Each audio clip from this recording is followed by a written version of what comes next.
eu vou tirar a música, hein? No meu curso... Começou? Uhum. Olá, boa noite. Depois faz um enquadramento melhor. Olá, boa noite. Mãe Flávia Pinto aqui, para, enfim, darmos início à nossa aula live sobre machismo e sagrado feminino, né? O que a coisa tem a ver com a outra. A maioria dessas pessoas vão assistir essa aula gravada, né? Então, o que deixa a gente um pouco mais à vontade para percorrer sobre esse assunto, que tem base no meu livro Salve o Matriarcado, a gente vai pegar já já, estava tendo aula de atabaque aqui, mas é um assunto muito importante, né?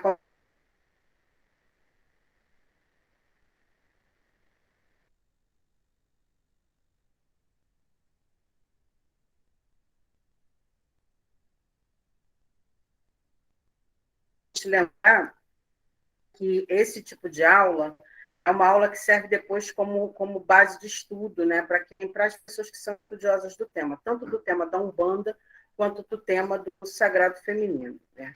Deixa eu me posicionar um pouquinho no meu lugar de fala, é importante.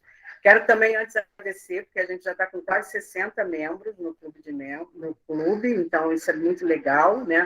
A gente tem uma longa estrada a percorrer, mas já é uma resposta positiva, por isso que eu estou muito à vontade aqui, porque eu sei que tem bastante pessoas para assistir esse conteúdo, né? Eu sou uma mãe, uma babá de Umbanda, né? E estou há 23 anos à frente de um terreiro. Essa experiência de 23 anos à frente do terreiro me trouxe um grupo específico para atendimento, em sua maioria de mulheres. Em quase todos os terreiros, a maioria das pessoas são mulheres e a maioria das pessoas que também vêm buscar ajuda, assistência, também são mulheres.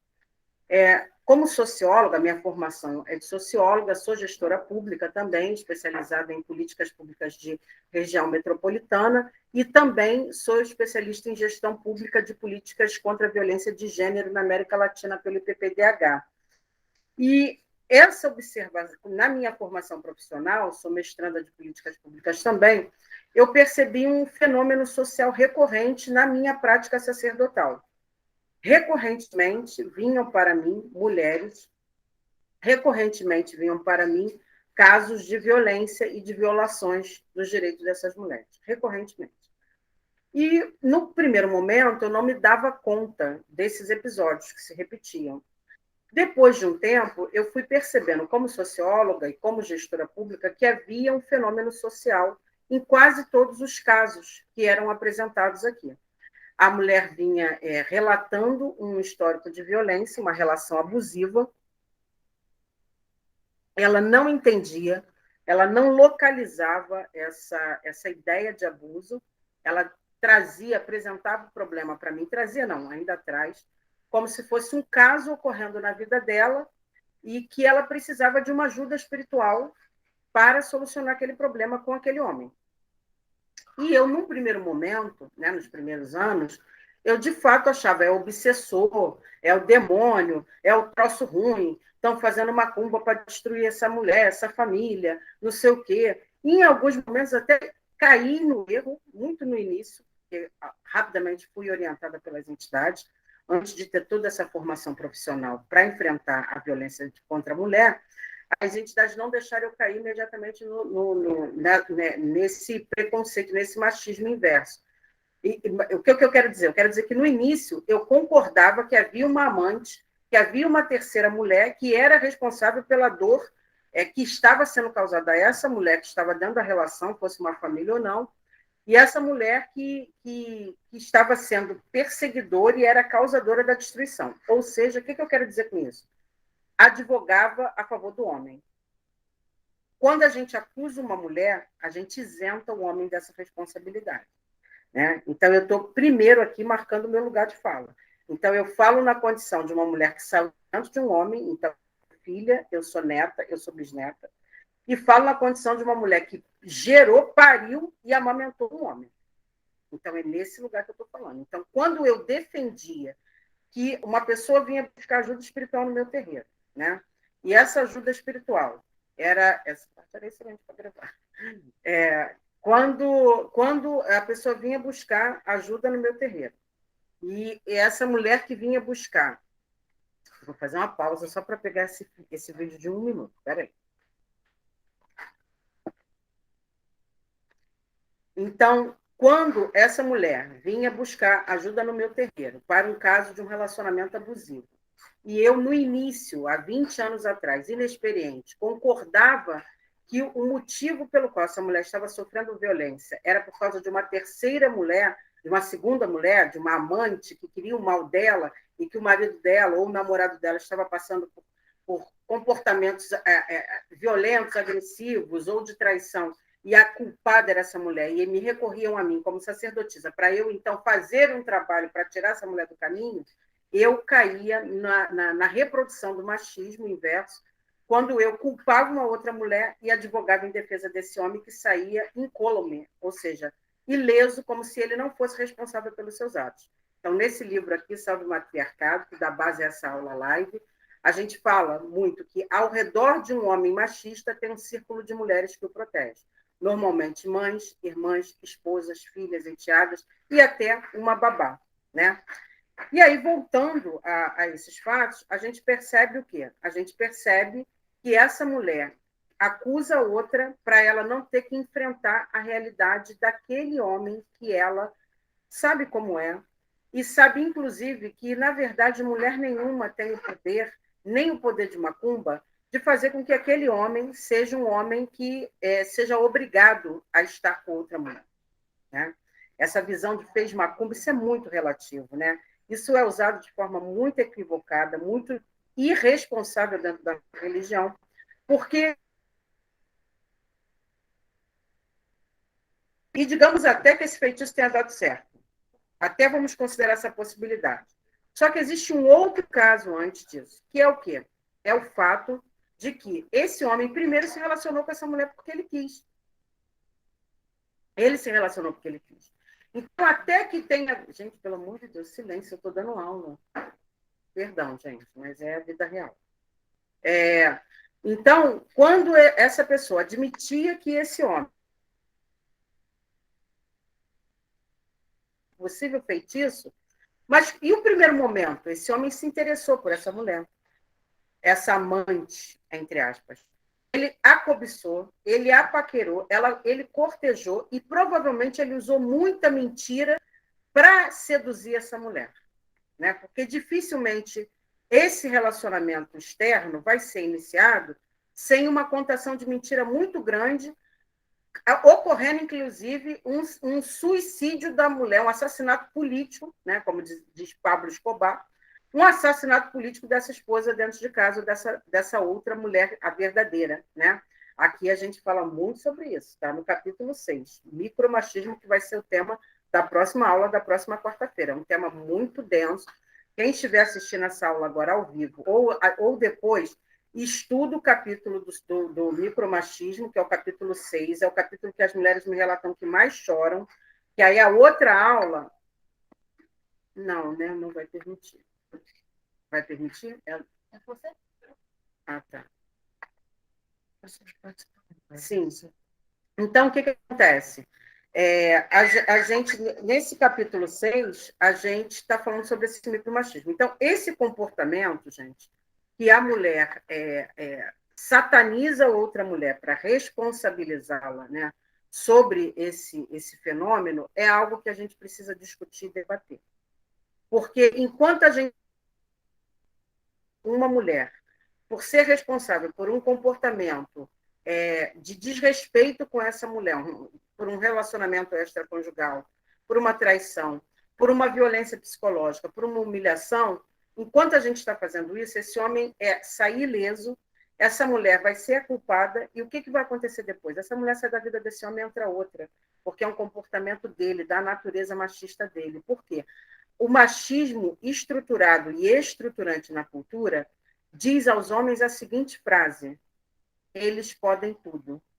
Então, eles podem trair, eles podem oferecer violência psicológica, eles podem desrespeitar a saúde emocional dessa mulher, eles podem fazer uma abordagem desrespeitosa com essa mulher, eles podem fazer uma série de coisas que a gente sabe que depois vai criar um dano ao campo emocional e energético dessa mulher, e, consequentemente, espiritual.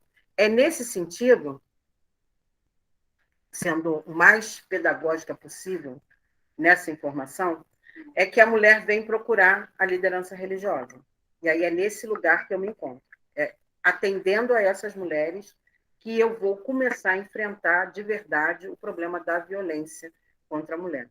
Embora eu seja vítima do feminicídio, porque minha mãe foi assassinada pelo meu padrasto, eu tinha 10 anos de idade, fiquei 3 dias com ela morta dentro de casa junto com meu irmão, que na ocasião tinha 3. Então, a gente, quando a gente passa por isso, eu com 10 anos de idade não tinha compreensão que aquilo era um feminicídio. Importante a gente dizer, está nesse livro aqui também, né? A gente dizer que essa o feminicídio, que é um crime hoje, né? Que criminaliza o homem que tira a vida da mulher pelo simples fato dela ser mulher. Ou seja, ela desrespeitou uma orientação dele, ela não fez o que ele queria, ou seja, ela não concordou em obedecê-lo, ele vai lá por uma atitude com embasamento misógino, que é um ódio gratuito contra a mulher, ele tira a vida dessa mulher. É importante dizer que naquela época eu não tinha essa consciência, né? E que feminicídio só é um crime reconhecido como crime há pouquíssimo tempo. Antes era o quê? Crime passional. O que é crime passional? A palavra passional vem de paixão do latim. Ou seja, ele amava tanto ela, e ela foi tão desrespeitosa com esse amor dele que ele enlouqueceu de loucura e matou. Ou seja, matou por amor. Então, até nessa forma desse direito canônico, desse direito judaico-cristão, desse direito romano, a gente reproduz uma visão cristã desse comportamento de violência contra a mulher, ou seja, ele é romantizado no momento de matar uma mulher. E quem atende as filhas dessa mulher, a família dessa mulher? Eu, aqui, né? Ou quem atende essa mulher que se livrou de ser morta e matou? Eu, dentro das 2 unidades prisionais femininas que eu atendo. Então, eu ainda estou abrindo essa aula com o meu lugar de fala. Né? E aí, na condição de uma mulher que entra para dentro de um presídio, eu vou descobrir, né, que esses dados não são expostos, que as mulheres matam 10% do que os homens matam. Só 10%. Né? E a maioria, os motivos pelos quais os homens matam: roubo, latrocínio, quer dizer, roubo seguido de morte, briga, tráfico de drogas, disputas e tal. As mulheres matam apenas 10%, elas cometem homicídio apenas 10% do que os homens cometem, ou seja, os homens matam 90% mais do que as mulheres. E desses 10%, que as mulheres cometem homicídio, a maioria mata por um motivo de violência. Ela está se defendendo da violência. E, ao se defender desta violência, ela vai matar normalmente o agressor, o estuprador, ou aquele homem que oferecia pedofilia a ela desde a infância. Ou ela vai oferecer, ou alguém que ela está livrando de um estupro ou de uma violência. Né? Eu já vi na cadeia, presa, inúmeras mulheres que mataram um homem que batia na mãe.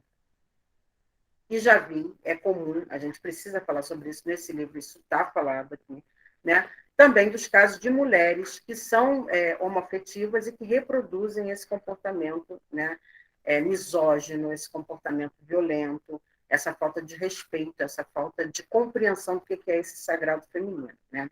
E ainda, marcando o meu lugar de fala, chegou bastante pessoas aí, além da Adriana e do Roberto, bastante não, chegou a Thaisa, chegou a Fernanda, chegou a Thaís, né? E sejam bem-vindas, lembrando que a gente está com poucas pessoas aqui, mas essa aula é exclusiva para os integrantes do clube de membros, então ela vai ficar gravada, vocês que perderam a primeira parte podem assistir depois, né? Que é um estudo também, tá bom? Então, a gente está com poucas pessoas, mas entendendo que ela está disponível para os outros integrantes do nosso clube de membros, que já está com quase 60 pessoas, e obrigada por vocês estarem apoiando essa ação.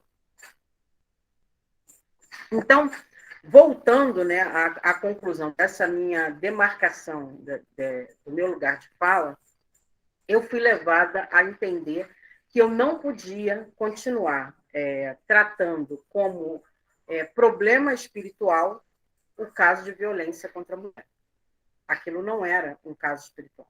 Aquilo não era um obsessor, aquilo não era um demônio, embora as circunstâncias energéticas de vulnerabilidade energética e emocional fazem sim com que os quiumbas, os demônios, os obsessores atuem numa brecha como essa. Isso é óbvio.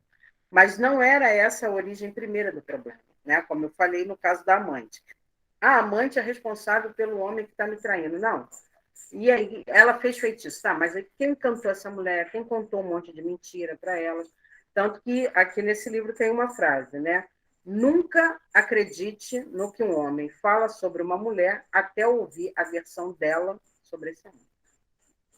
Até que ela mesma conte, né? Tem um capítulo aqui que a gente está falando sobre isso. Eu estou dizendo, olha, você começou a se relacionar com uma pessoa, ou é um amigo de trabalho, é um colega seu, é um irmão de santo seu, um irmão de axé, e ele está contando, porque minha ex-mulher quer arrancar minhas calças, pediu pensão, e eu sou um bom pai, e eu pago tudo direitinho, e aí a gente acredita, a gente concorda, e a gente ainda fica com raiva da mulher, sem sequer ouvir a versão dessa mulher. E aí, depois a gente vem para Macumba, bater palma para Oxum, para Oiá, para Pombogira, sendo que nós cometemos um ato de negligência, de injustiça com aquela mulher que está silenciada e que foi a voz do macho alfa que a acusou de um crime que talvez ele esteja verdadeiramente cometendo, né? E aí é onde a gente começa, então, já a sair dessa demarcação do meu lugar de fala e entrar na problemática do que é sagrado feminino versus machismo. Ou seja, qual é o momento que as nossas ayabás, qual é o momento que as nossas deusas mães... Gente, eu vou responder pergunta. Quem está ao vivo aqui comigo pode interagir. Inclusive, eu vou abrir o microfone daqui a pouco para vocês, tá? Não tem problema, é uma aula interativa, tá? Então, em que momento o sagrado feminino está contemplado se eu estou reproduzindo práticas de machismo dentro do próprio terreiro, né? Se eu estou reproduzindo machismo dentro da minha casa, ou seja, os homens da minha família, os homens com os quais eu me relaciono, continuam reproduzindo essa toxicidade com essas mulheres, e a gente simplesmente não sabe exatamente como lidar com isso. Então, essa aula e esse livro é uma proposta para que a gente comece a dar nome a esse comportamento, né? O que é dar nome a esse comportamento? Olha, o homem, se uma mulher chega dizendo que o homem está traindo ou está deixando de assumir a responsabilidade financeira dentro de casa, e a culpada por isso é uma mulher, tem alguma coisa errada, né? Porque esse homem mentiu para essa mulher para seduzi-la, né? Raramente, pode acontecer, pode, mas raramente um homem vai começa um relacionamento com outra mulher, vai falar a verdade, eu tenho outra e quero ficar com você. Normalmente vai haver uma mentira, né? E aí a gente pactua com isso e chega no terreiro, você como médium, incorporada com a dona Cabocla, dona Preta Velha, dona Pombogira, houve esse reclame, né, de um consulente, e aí você concorda, não, essa mulher realmente está fazendo macumba, vamos lutar contra ela. Aí, olha só, uma mulher se consultando com outra entidade fêmea, vão unir forças, mobilizar a energia do universo contra uma outra mulher. E esse homem sai como a vítima do feitiço, a vítima obsediada, ou seja, o sagrado feminino vai se afastar de todas nós.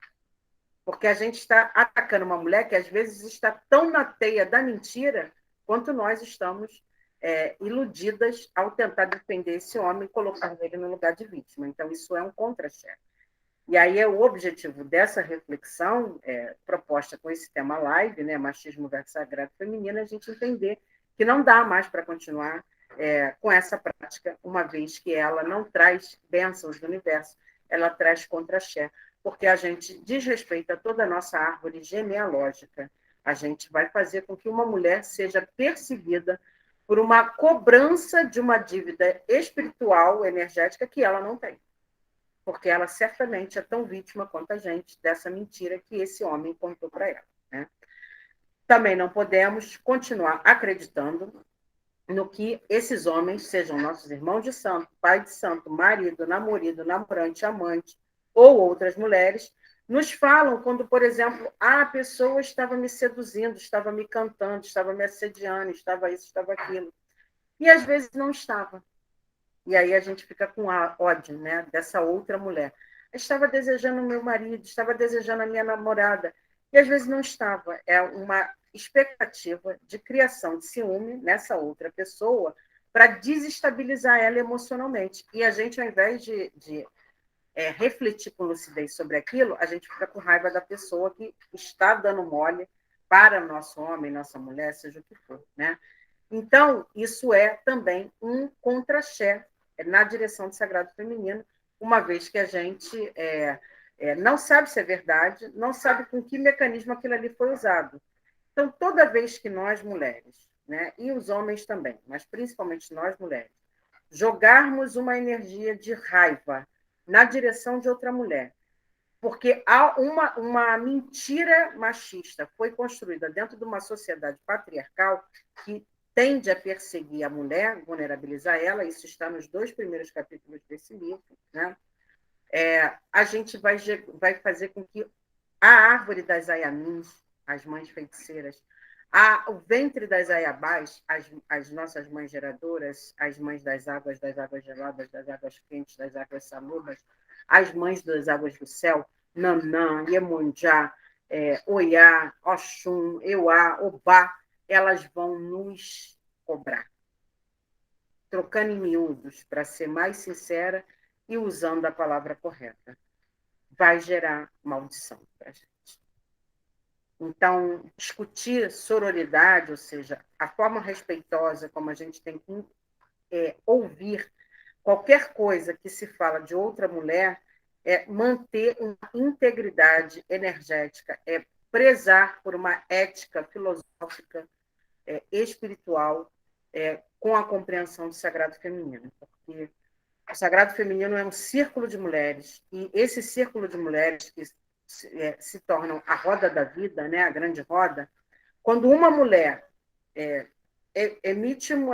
gera uma energia negativa para outra mulher, e principalmente quando essa energia vem de uma mentira, essa energia vai ser voltada, vai ser devolvida para mim com uma negatividade ainda maior, porque quando eu desrespeito uma mulher, eu desrespeito toda a ancestralidade dela. Quando é os homens, mãe Flávia, é pior, 10 mil vezes pior, porque as mulheres, está escrito aqui nesse livro, as mulheres da família desse homem, toda a linhagem ancestral dele, vai cobrar dele a falta de compreensão no trato com essa mulher, porque ele foi gerado dentro de um ventre. Ele só se tornou um homem, ele só nasceu e só sobreviveu porque houve um grupo de mulheres que o gerou, que o nutriu, que o educou e que o fez crescer. E ele se volta contra essa energia, contra o passaporte da vida, contra o invólucro, contra o corpo sagrado que o fez, que o reproduziu, né, que o tornou a vida dele factível, possível. Né? E por que é um corpo sagrado? Porque é um corpo que está gerando uma vida sagrada. Porque toda mulher gerando uma vida é absolutamente sagrada. Não é como a gente dizer que não. Há uma vida se desenvolvendo dentro da gente. A gente come, mas a gente não faz a separação do alimento que vai para lá. E isso tudo vai em sintonia com a natureza do universo. A gente não diz, olha, bebê, cresce hoje 1 centímetro, olha, bebê, hoje você desenvolve mais o coraçãozinho, o rins. Não, a gente não tem esse poder. Então, a gente está gestando o nome do sagrado feminino, né?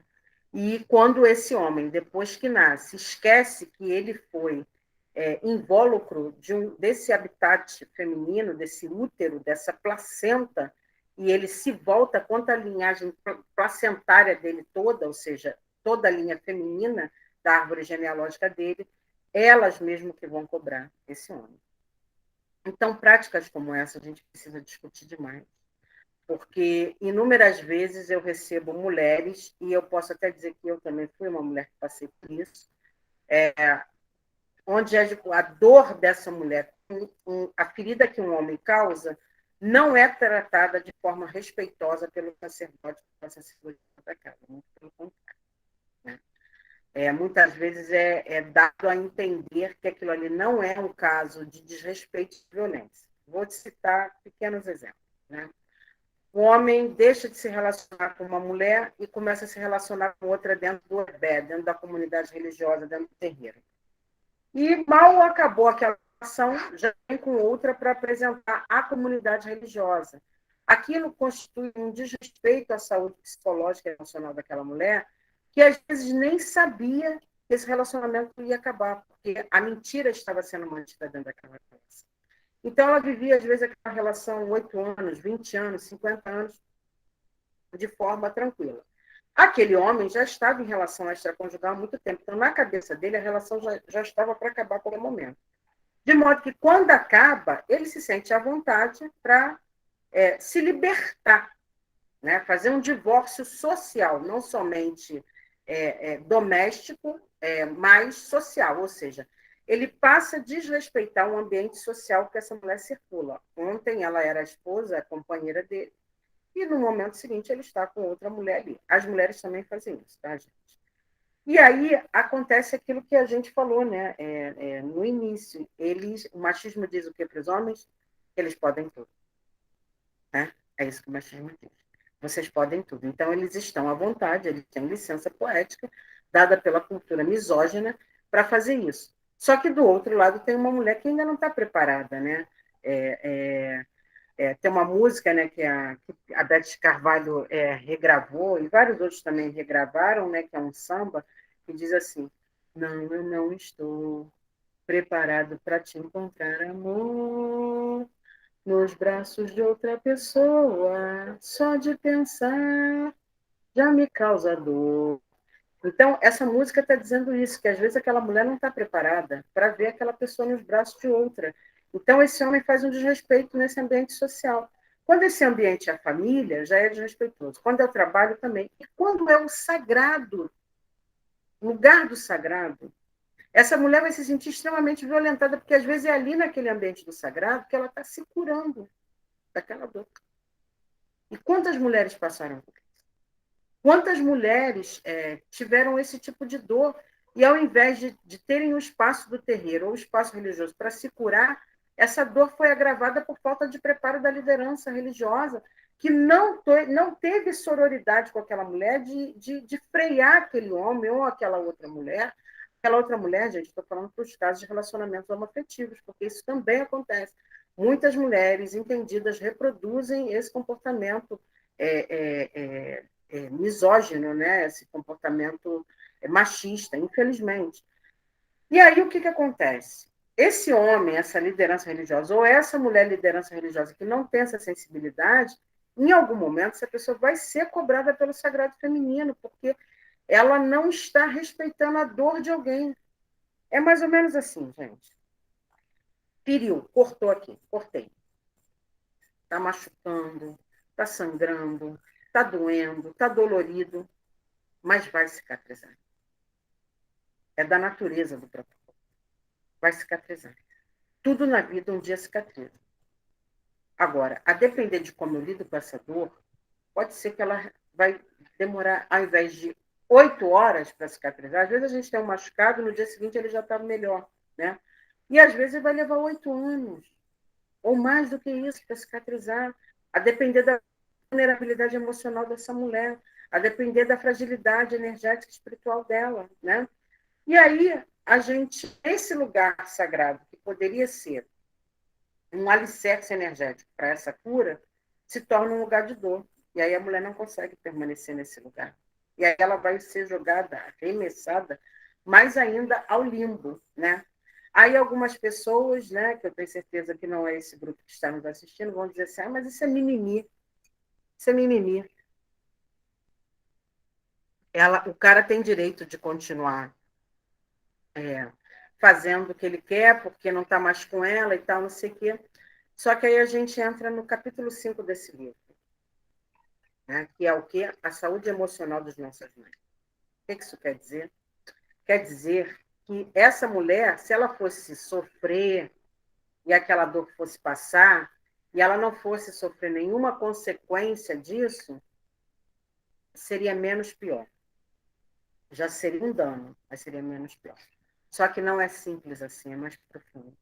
A dor dessa mulher pode levar ela a um estado alterado da sua saúde psíquica, da sua saúde intelectual, da sua saúde produtiva e até da sua saúde física.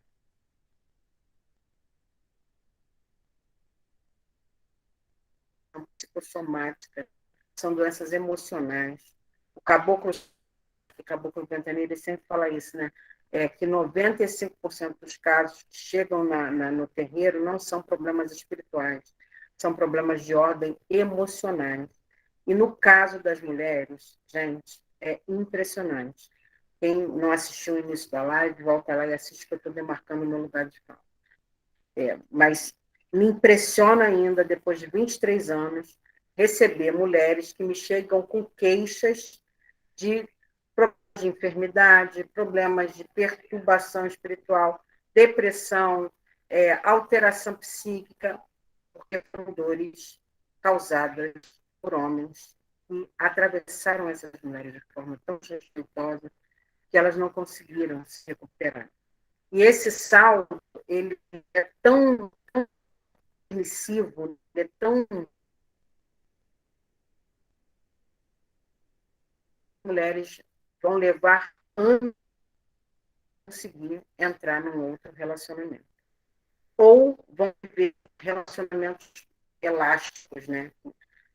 Relâmpagos, que acontece, explode, depois acaba, e com uma reprodução, perfil de pessoas com quais elas se relacionam, que vão trazer sempre essa característica de machucar, de agredir, de destruir, de magoar. Por quê? O sistema de crença dessa mulher ainda está sendo afetado pela dor que ela está sentindo da outra relação. Não foi curada, ela entra em outra relação, atrai o mesmo perfil. Não curou, vai para outra relação, atrai o mesmo perfil de pessoas. E quando, por um acaso, ela tem um lampejo de luz, e ela pede ao universo uma pessoa legal, e o universo manda uma pessoa legal, ela rejeita, ela não deixa entrar na vida dela porque ela está doída. Entende por que a gente tem que discutir machismo e sagrado feminino? Entende por que esse problema tem que ser observado dentro do terreiro? Por causa dos danos que a misoginia gera, voltando a repetir, misoginia é o ódio gratuito dos homens contra as mulheres. Do nada, eles sentem raiva e ódio. E, num segundo momento, podem levar à agressão ou ao feminicídio, ou seja, odeia tanto que reproduz um ódio gratuito e vai ferir desrespeitosamente essa mulher. Que isso acontece, todo mundo sabe. A novidade que eu estou trazendo aqui que não é uma novidade, eu estou apenas nomeando o fato de que a mulher ela pode ter consequências muito mais profundas do que a gente imagina. Essa mulher pode estar vindo de uma outra reencarnação já com esse tipo de dor. E a gente, como médium, na condição de médium, a gente não pode lidar com isso de maneira irresponsável no exercício da atividade mediúnica. A gente não pode. A gente não pode concordar que esse homem é um homem obsediado. Então, a gente vai mobilizar uma energia do universo para fazer trabalhos, rezas, para livrar esse homem, né, desse processo obsessivo de demônios, quando, na verdade, a bem da verdade, o que acontece? Esse homem não é o obsessor, não é a macumba, não é o feitiço que está fazendo com que aquele homem ou aquela mulher desrespeite a vida dessa pessoa. É uma outra coisa, é o machismo.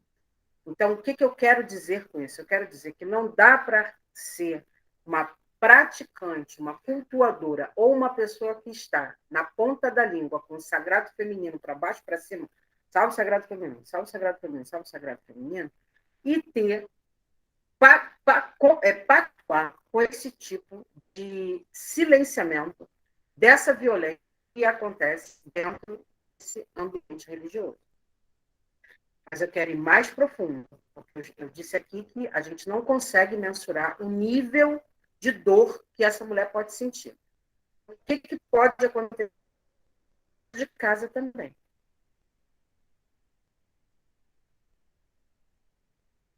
De casa. Dentro de casa, a gente pactua. E, gente, eu quero dizer que é muito difícil. Eu vou dar assim, o exemplo mais bobo que tem. Eu sou mãe de 3 filhos, e como mãe de 3 filhos, um deles nasceu, né, biologicamente homem, e quando o meu filho tinha mais ou menos 4 anos, ele estava brincando na quadra, né, brincadeira de criança e tal.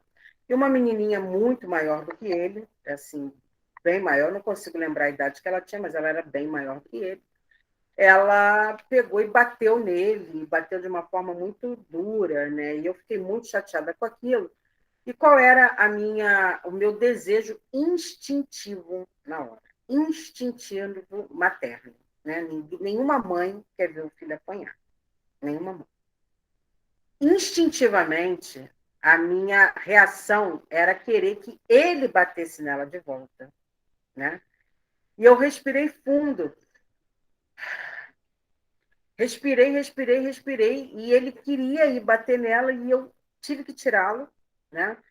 E levei ele para casa, ele muito enfurecido, eu muito enfurecida também. Não estou mentindo, foi um instinto de mãe. Eu não senti prazer em ver meu filho apanhar. Não foi prazeroso ver meu filho apanhar, né? Até porque era uma criança maior do que ele. Mas eu precisei, naquele momento, rever todo o meu posicionamento feminista de sagrado feminino. Eu falei, então, filho, homem não bate em mulher. Mas ela me bateu, mamãe. Eu sei, mas você não pode bater na mamãe. E ali eu me vi num posicionamento hipócrita, né? Porque eu falei, gente, na verdade, eu queria que ele batesse nela, porque eu não queria que meu filho fosse agredido. Mas se naquele momento ali eu não cortasse, se naquele momento ali eu negligenciasse aquela atitude que ele tomou de ir bater na menina e eu tirei, mais tarde eu não ia poder reclamar de estivesse batendo numa mulher. Eu não poderia reclamar, entende? E aí, como que eu ia chegar depois no terreiro e louvar o Sagrado Feminino? De que maneira? Como que depois eu vou cantar para Oxum? Como que depois eu vou cantar para Iemanjá? Como que eu vou cantar para todas as Ayabás, né? Como aquela música linda da Maria Bethânia, né? Como eu vou louvar todas as Ayabás se eu estou pactuando com um homem dentro da minha casa que está agredindo uma mulher? E aí eu estou falando de uma criança de 4 anos e de uma outra criança, menina, né, nascida biologicamente menina, que sei lá quantos anos a menina tinha, se tinha 6, tinha 7, tinha 8. Né? Agora, aquele episódio eu testemunhei. E os milhares de episódios que ocorrem que a gente não está vendo. Né? Recentemente eu passei por isso de novo. Meu filho teve a infelicidade, esse mesmo filho, né, teve a infelicidade de filmar 2 amiguinhas na escola brigando. E ele postou o vídeo. Ele filmou e ria. Eu, quando vi o vídeo, eu fiquei muito chateada. Ele foi duramente punido, ele tomou uma coça muito feia, né? Eu quebrei uma vassoura em 3 partes nele, né? E bati muito nele, fui punir severamente e morri de vergonha. Mas o que isso quer dizer? Que o machismo está invisível dentro da nossa casa. Então, não adianta a gente também, que eu questiono dessas mulheres que cultuam o sagrado feminino, mas que não estão enfrentando machismo dentro de casa. Porque se você for enfrentar, você vai ter que lidar com essas 2 atitudes que eu estou falando aqui, e ter coragem de vir aqui e falar dos homens da sua vida. Quem são os homens da sua vida? Seu pai, seu filho, seu irmão, seu marido, seu namorado, seu amante, né? O seu primo, o seu irmão de axé. Né? Mas principalmente estou falando mais da família consanguínea. Quando isso aconteceu, eu morri de vergonha, eu quase enlouqueci. Né? Gente, deixa eu pedir uma coisa. Vamos tentar depois abrir as câmeras todas para a gente tentar bater um print, ou se alguém quiser bater e me mandar, seria bem legal. Não precisa. É porque, como está sendo gravada, a gente não está contando com a maioria das pessoas presentes, a maioria vai assistir depois. Todo mundo foi informado, todo mundo recebeu e-mail, né? Então, assim, se alguém puder bater um print aí, eu agradeço, tá? Não sei se a Marceli, que está me dando apoio aqui, consegue fazer. E todo mundo bonito. Eu fui falando e não deixei a gente fazer. Oi, Fernanda, como está aí em Salvador? Vou comer caruru aí no domingo, vou pegar um voo, hein? Está fechado o microfone dela. Elas podem abrir. Pode abrir o microfone, está aberto para vocês.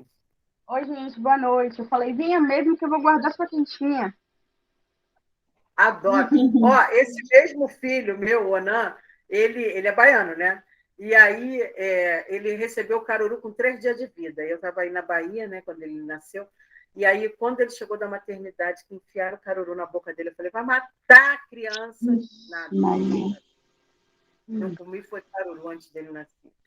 Mas, Fernanda, eu já conheço, mas vamos, para eu fazer um repouso vocal, a gente está em poucas pessoas, a maioria que está aqui são meus filhos, mas bastante pessoas vão assistir depois, até porque essa aula vai ficar aí para a posteridade, né?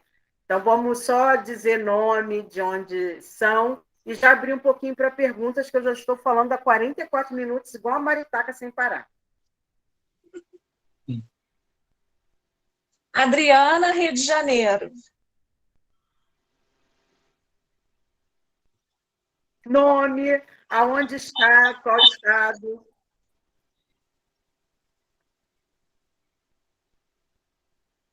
Tem um delay. Agora vou. Roberto, Rio de Janeiro. Roberto, Rio de Janeiro. Axé, meu filho. Adriana, Rio de Janeiro.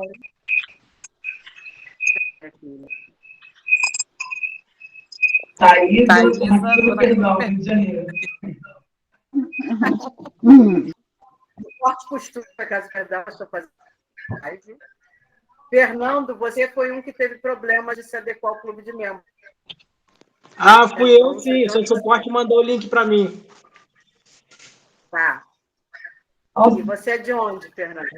Eu sou carioca, mas eu moro em Florianópolis, Santa Catarina. Santa Catarina, beleza. Tem gente do Sul aqui com a gente. Que bom. Legal. Legal. Prazer a todos, prazer. Thaís Almeida, eu não te conheço. Boa noite, eu sou sua seguidora, mãe, a sua bênção. Eu sou de São Paulo, capital.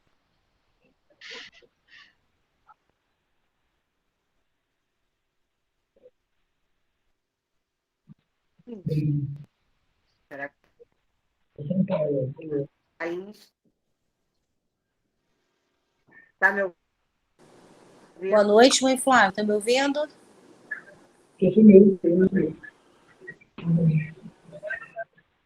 Oi, boa noite, mãe Flávia. Sua bênção. Boa noite a todos. Boa noite. Você é de onde, Mônica? Rio de Janeiro. Você já tem vida a fazer. Aí, você é de onde? O meu não foi, não? Vocês estão me ouvindo? Boa noite. Eu não sei onde.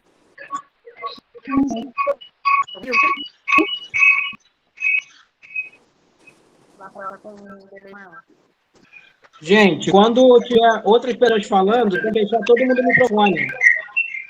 Mas depois vocês pegam. Vem, pessoal, fecha o microfone. Deixa só uma pessoa falar. Marcelo, fecha o microfone. Thaís, tenta falar agora, por favor, que aí todos te ouvem. Boa noite, mãe, sua bênção. Eu sou de São Paulo, capital. Olha, Em outubro eu estou em São Paulo e vai ter lançamento do meu livro aí. Então Tá? eu vou levar o Então- meu para a senhora autografar. Qual livro que você já leu, meu? Eu já li o da Salve Matriarcado e Umbanda, para leigos iniciantes.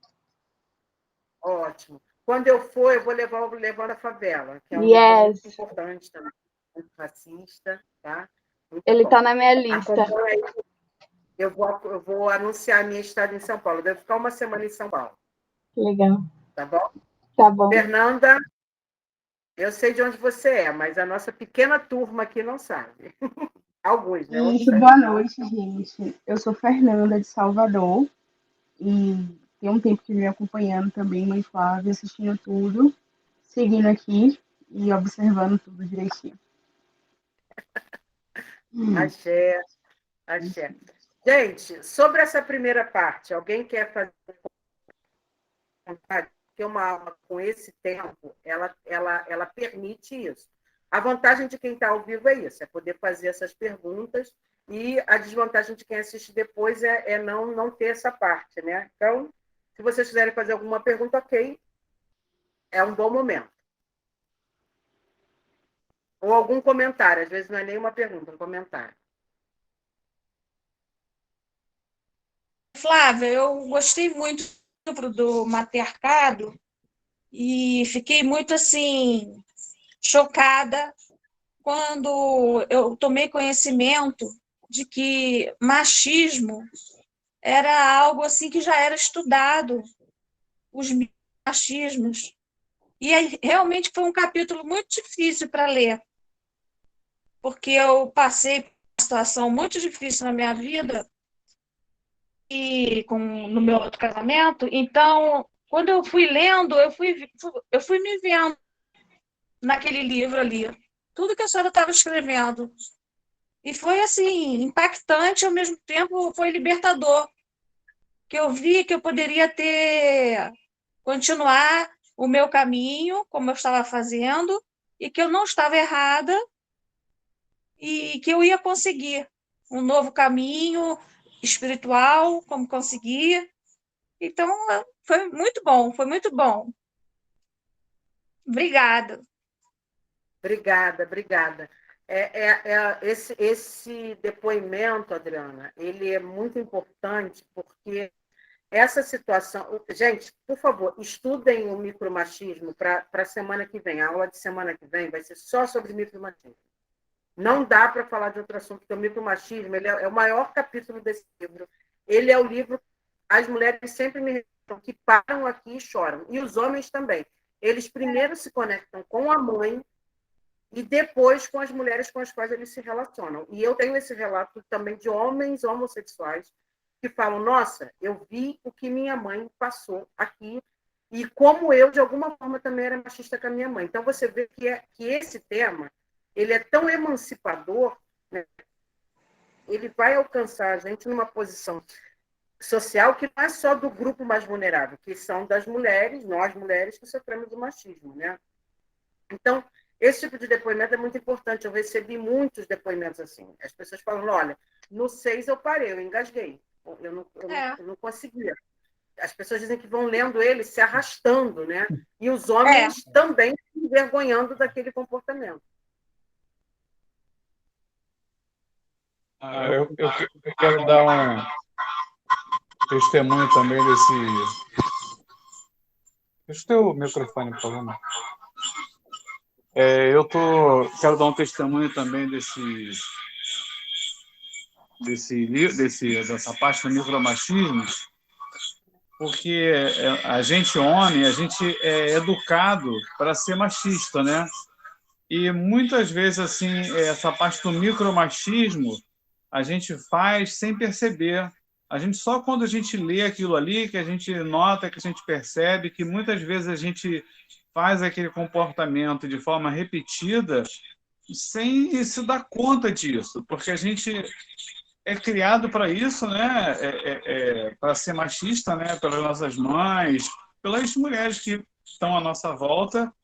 E quando a gente se depara com aquilo ali, realmente é emocionante. A gente vê o quanto a gente precisa se reformular, precisa se reeducar, rever a forma como a gente tem que tratar as mulheres que estão à nossa volta também. Coisas assim pequenas, mas que são muito importantes no dia a dia. Né? Uhum. É isso. É uma compreensão de que nossas mães foram criadas por uma estrutura machista. Então, elas reproduzem, porque elas não sabem outra forma de lidar com aquilo. E aí, quando a gente tem essa barreira, a gente bate primeiro na mãe, bate no sentido de enfrentamento. Ué, mas a minha mãe falava isso. Realmente, a minha mãe era extremamente machista. A minha mãe também, e eu fui nos primeiros anos da minha vida também. Eu, até entender, dar nome, estudar, compreender, foi um processo de cura. Né? E eu queria abordar essa importância da cura, né? De enfrentar a questão do machismo como um processo de cura. Porque o que acontece com as mulheres que eu oriento, eu digo o seguinte, olha, a gente não vai acabar com o machismo da noite para o dia. Tá? Uhum. Movimentos emancipatórios de mudança na cultura, eles levam, a gente da sociologia, da antropologia, a gente estuda o seguinte, leva em média de 10 a 50 anos para você conseguir fazer uma mudança na estrutura social dentro de um comportamento cultural. Vou dar 2 exemplos que vai tornar isso muito palatável para vocês. Lei seca, tá? Se alguém falasse para você, há 10 anos atrás, ou 20 anos talvez, não sei quanto tempo tem a lei seca, dá um Google aí para mim. As meninas aqui vão dar, não precisa vocês procurarem, não. Mas se falasse para alguém que não podia dirigir bebendo, a gente ia dar gargalhada. Aqui no Brasil, a pessoa ri da ter dor de barriga, cólicas de tanto rir. Você diminuiu em 12 anos. 12 anos, a Thaisa já olhou aqui. Então, você diminuiu o que foi seca, gente? A gente passou a matar muito menos. Ok? A quantidade. Quem provocou a lei seca?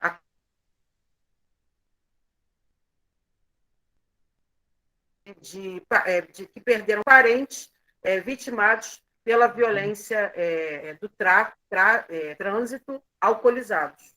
Né? Então, se reuniram, fizeram uma mobilização e hoje a gente já mata muito menos. O Brasil chegou a liderar.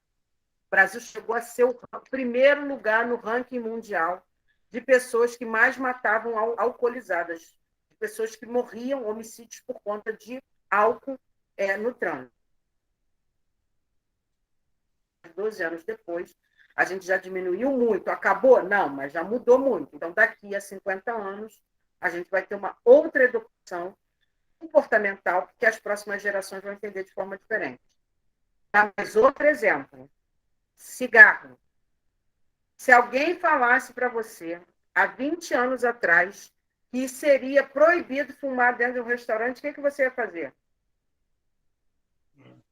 Algumas pessoas aqui são muito jovens, né? Mas, assim, algumas pessoas têm a minha faixa etária. A gente ia rir. A gente ia rir. Que maluquice que vai ser. Está maluco. Claro que isso nunca vai acontecer. A gente pensava assim, isso nunca vai acontecer. Gente, hoje a gente mata menos pessoas por câncer, direto e indireto, ou seja, nós que não somos fumantes, estamos menos submetidos a dividir espaços fechados com fumantes. E nós éramos obrigados a isso. E a indústria do cigarro foi extremamente processada, como até hoje, é muito mais nos Estados Unidos do que aqui, para custear tratamentos de câncer. E aí as vítimas de famílias que perderam seus parentes por conta do câncer gerado pelo tabagismo começaram a acionar essas indústrias, acionar. Cria-se um outro comportamento. Então, gente, eu fui criada vendo propaganda do Arizona, do Hollywood. O ouro como se fosse bonito e elegante você ser fumante, andando no cavalo na beira da praia. Até hoje, eu estou falando aqui, tá me dando essa memória. Aí, não sei, eu não vou condenar ninguém por idade aqui, mas eu acho que só eu, a Mônica, o Roberto e a Adriana estamos ligados nesse papo. Sim. É sério. É verdade. Né? E aí eles iam andando, né? Sempre era assim, no rally, uma coisa de um jipe e tal, e aquela coisa de festa, né? Todo mundo fumando. E as músicas. Glamour, né? De fumar. Uhum, uhum. Né? O empoderamento, né? O glamour, uma elitização. Fantásticas. Oi? Junto com esporte, músicas fantásticas, né? Músicas até hoje são um sucesso, né? Exato. Você tem essa memória, Mônica, também? Sim, com certeza. Mas eu estava querendo colocar aqui que essa coisa desse comportamento machista fica tão assim claro até mesmo dentro da casa, né? Porque, nas coisas mais simples, até na divisão das tarefas, né, de uma casa. Quando é que vai chegar o dia em que numa família não vai ser preciso você pedir ajuda, né? Porque, assim, por exemplo, a mulher que trabalha fora, ela se desdobra, né? E, às vezes, ela tem que pedir ajuda, como se tivesse escrito em algum lugar que determinadas tarefas, né, da casa tivessem que ser realizadas por ela. Quando os homens da casa não se mexem. Tipo assim, se você deixar alguma coisa no lugar, tá arriscado você voltar, o negócio está ali ainda. Onde está escrito que é a mulher que tem que pegar e fazer e guardar aquilo, colocar roupa na corda ou tirar da corda? Você precisa falar isso. Eu quero que chegue um dia que, assim, a ideia de que todo mundo, independente de ser homem ou mulher, tem que fazer tudo, seja normalizado. Eu acho que isso aí já é um grande impulso, né? Porque se começar dentro da casa da gente, a gente já pode partir para outros avanços bem mais significativos, porque são coisas que são aparentemente banais, mas é muito arraigado, né? As gerações vão repetindo isso. Você quase que você tem que pedir. Não tá. E aonde que está escrito que é você que tem que fazer porque você é mulher? Né? Tô falando assim da perspectiva, por exemplo, na minha casa eu sou a única mulher. Né? Então, tem coisas que eu fico assim olhando, gente, mas onde é que está escrito que eu tenho que fazer isso? Por que eles não fizeram? Mesmo sabendo que quando eu estou, faço, e quando eu não estou trabalhando, não estou em casa, mas eu estou trabalhando, mas não, né? O negócio fica ali, igual e, tipo assim, você repete aquele discurso ali, aquele apelo, né? E meio que passa os anos e não dá muito resultado, não, sabe? Porque eu acho que essa coisa aprendida, já que já vem meio trazida como uma construção aí, imposta, né? Assim, socialmente, é muito mais forte do que, de repente, a fala ali, né? Da pessoa que está ali, que tem até que está envolvida até emocionalmente com você pelo vínculo, mas nem isso consegue ser, às vezes, mais forte do que essa construção, né, que a gente recebe, né, da sociedade. Sim. Mônica, você já leu o Matriarcado? Salve Matriarcado? Não, eu ainda não li, ainda não consegui, não, Flávia, mas está na minha listinha.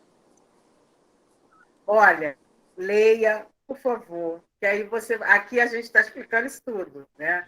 E está dizendo de onde veio essa cultura. Essa cultura não é uma cultura tribal africana nem indígena. As sociedades setentrionais, ou seja, ao norte, elas tinham um modelo de colocar a mulher em um lugar domesticado. Ou seja, abaixo da linha do Equador, ou seja, povos asiáticos, povos ameríndios e povos africanos não tinham esse comportamento. Então, o patriarcado, que gera a misoginia, ele vem e que nasce e faz nascer o machismo, que tem o machismo, gente, ele está completamente associado ao capitalismo, tá? Nesse livro a gente está explicando isso. É o sistema mercantilista que vai fazer com que vou te dar a palavra já, Fernanda, que vai fazer com que a mulher tenha esse lugar de doméstica, Tanto que tem um capítulo aqui que o título dele é Prostituta Doméstica, as mulheres ficam apavoradas, né? Mas foi isso que o capitalismo fez com a gente. Ou seja, para que os homens pudessem acumular riquezas, era preciso duas coisas: mão de obra consumidora e reprodutora. Então, as mulheres passaram a ter que ficar engravidando. A Igreja Católica tira o parto natural, porque a gente usava erva na medicina milenar tradicional, né?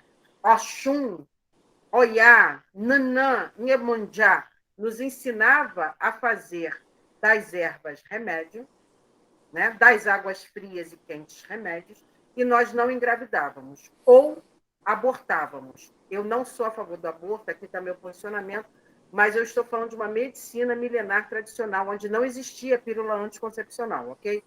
E aí, o que a Igreja Católica faz? Nos chama de bruxa, porque a gente fazia o controle da natalidade, quando nós não queríamos engravidar, não havia pílula.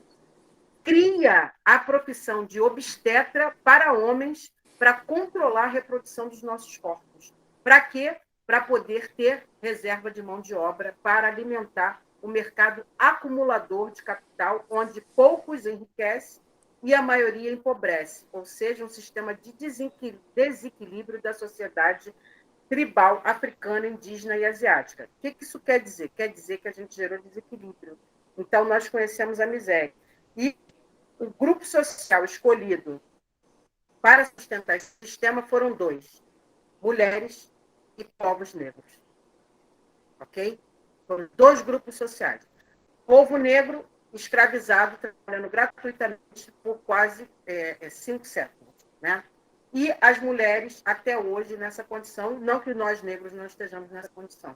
Então, é importante a gente entender, leia esse livro, que essa explicação está boa. Vocês têm desconto, gente, no clube de membros, tá? Para a compra desse livro. Fala, Fernando.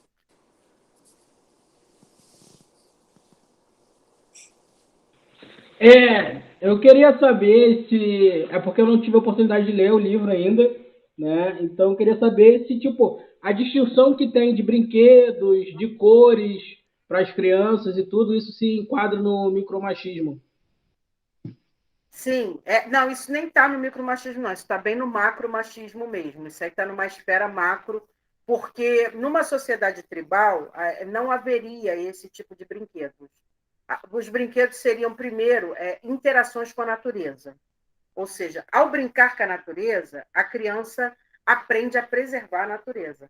Aqui no meu terreiro, eu sei que vocês estão bem longe, né? Tem pessoas de outros estados aqui, mas assim, aqui no meu terreiro, tem uns pais e mães que chegam com as crianças aqui assim, com a cara de nojo.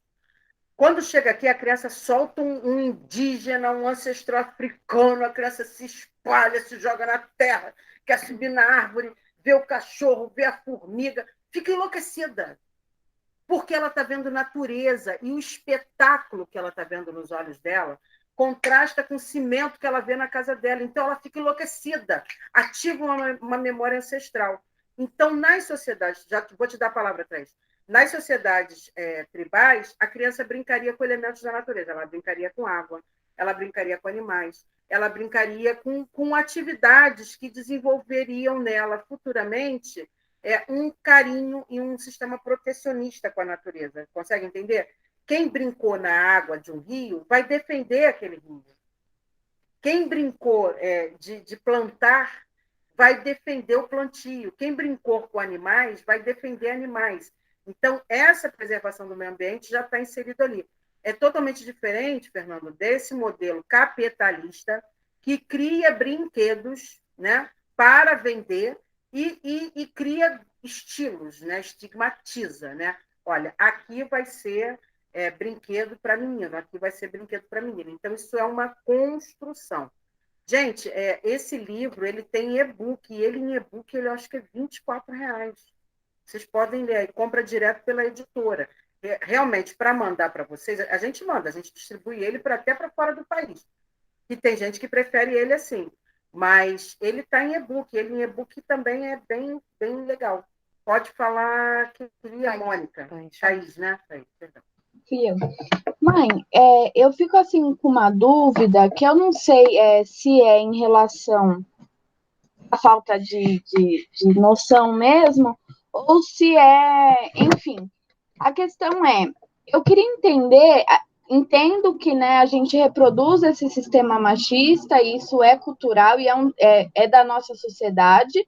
Então, muitos de nós vai ter hábitos e uma postura muito machista mesmo dentro de um terreiro, mas a minha dúvida é, por que algumas entidades, né, eu estou falando de algumas coisas mais específicas, se põem de uma forma tão machista, sabe, assim? Isso é do desenvolvimento mediúnico?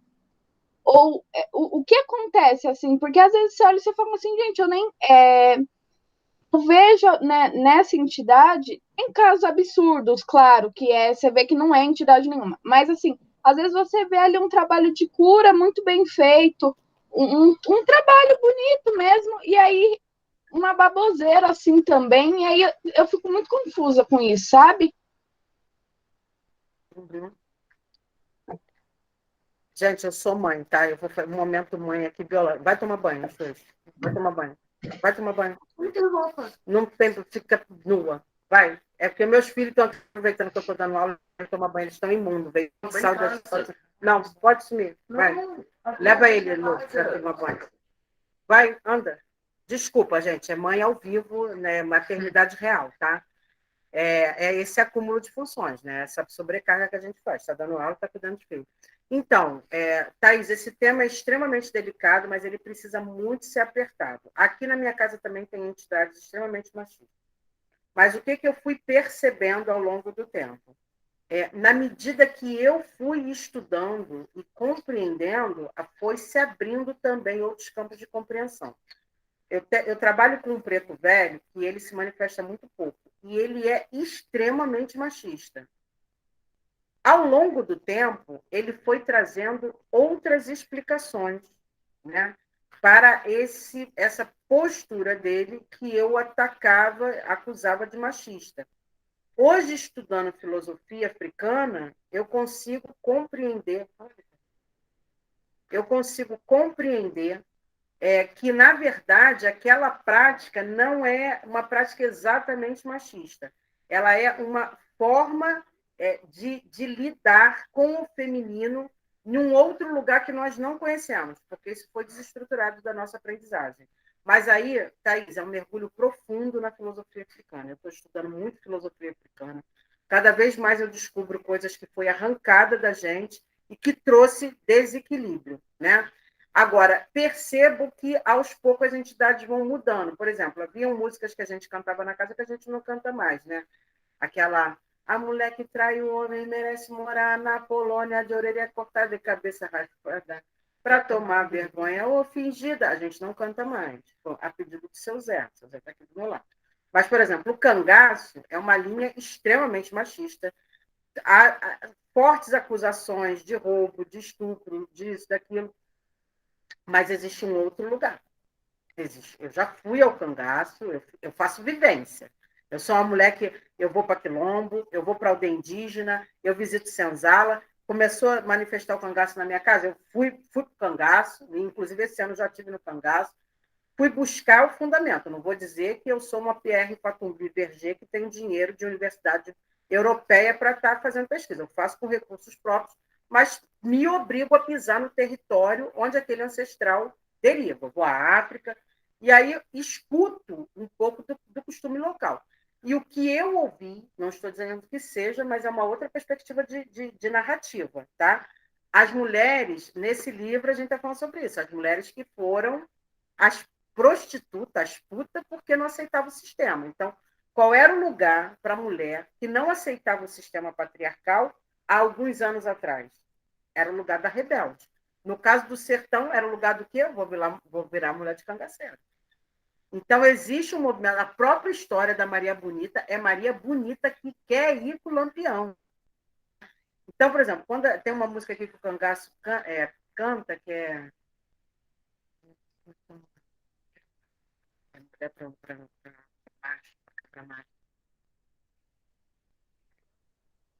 Espera que a gente está lembrando.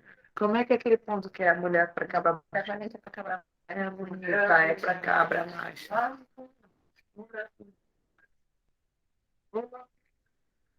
Ó, deu tilt aqui, ninguém lembra, mas é uma música assim, extremamente machista, né? Toda vez que a gente canta ela tem um sentido muito forte, mas assim, ainda isso é uma realidade daquela comunidade, eles de fato viveram isso. É uma música que quer dizer o seguinte, olha, mulher bonita é para cabra macho. E aí o que acontecia? Eles tiravam realmente as mulheres mais bonitas, o cangaceiro, que era um sinônimo de valentia. Mas aquela mulher que estava naquele sistema opressivo, muitas delas queriam ir com aquele cangaceiro, não era nem pelo fetiche que a gente vive hoje na favela. Eu sou uma mulher de favela, já fui mulher de bandido, então eu sei o meu lugar de fala quando eu estou falando isso. A gente na favela quer namorar o bandido por quê? Porque ele é o status. Ele não é só o cara que anda de fuzil, ele é o cara que anda de Nike, ele é o cara que anda cheiroso, é o cara que anda bonito, é o cara que bota você na moto, que tira uma onda que, para a realidade da favela, você não vai tirar de outra forma. Você, como uma mulher preta, favelada periférica, não é o playboy que vai te namorar. Então, muitas de nós, a gente acaba se interessando pelo bandido. É isso, ponto. Nesse contexto sociocultural do sertão, essa mulher estava condenada à miséria absoluta e à pedofilia gratuita dentro de casa. O número de abuso no Brasil ainda é grandiosíssimo, está aqui nesse livro, quinto lugar, mas no sertão, no interior, gente, isso era como continua sendo. Então, assim, é um negócio delicado. Então, ela ia para se libertar. Ela ia porque ela queria aprender a tirar. Ela ia porque ela queria viver uma outra vida e ela ia porque ela não queria ser condenada à miséria. Então, era pega no laço, mas há mulheres que contam, né? E eu ouvi da boca de uma dessas mulheres, que tinha fila nas cidades por onde os cangaceiros passavam para poder ser escolhida por um deles, para ir com eles, entende? Elas tinham fila, né? Tanto que a história de Lampião e Maria Bonita, eu convido vocês a lerem, né? E essa narrativa eu creio que seja verdadeira, porque a filha deles é viva ainda, né? E ela conta essa história.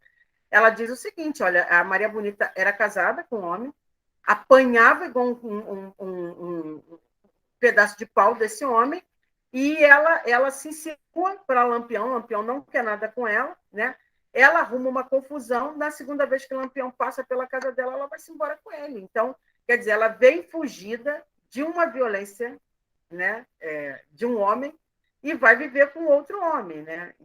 E dizem os estudiosos que o cangaço se arruína quando Lampião se apaixona por Maria Bonita e autoriza que os cangaceiros tivessem mulheres no bando com eles. Porque aí o que começa a acontecer?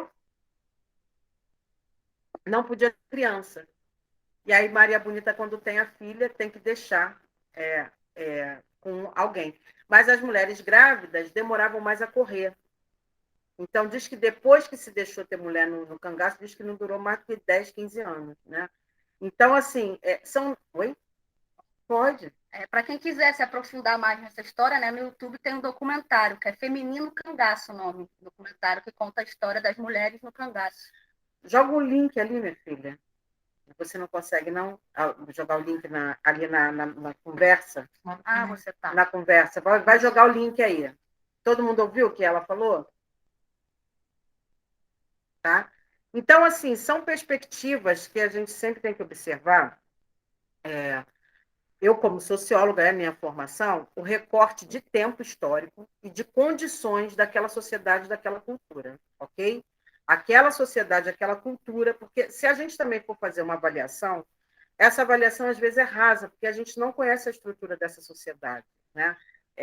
O impacto que eu tive quando eu pisei na África, o impacto que eu tive quando eu pisei em aldeias indígenas, o impacto que eu tive quando eu pisei em Quilombo, em Senzala, foram outros tipos de impactos, né? Foram sentimentos e sensações e percepções de uma territorialidade quando eu pisei no cangaço, né? Que são vozes que não estão nos livros. E que se eu não tivesse um aprofundamento nesse estudo, nesse contato físico eu não entenderia, né? Então é desconstruir. Aqui a gente vem desconstruindo já bastante coisa, mas ainda está longe de ser um lugar perfeito. Eu não vendo essa imagem falsa, o meu terreiro, ó, tá aí, a Thaisa colocou o link, tá? Para depois quem quiser assistir. Eu acho que, inclusive, vai enriquecer a próxima aula da próxima quarta-feira, tá? Vamos tentar combinar de ler o micromachismo, quem puder fazer, aí está valendo para a gente aqui também, anotações e tal, porque assim, o micromachismo, a gente, na próxima aula, não vai conseguir esgotar ele, por isso que eu deixei uma aula só para micromachismo, né? E esse documentário vai ajudar, tá? A Mônica tinha levantado a mão e depois a Marcele. Ela levantou primeiro. Mônica?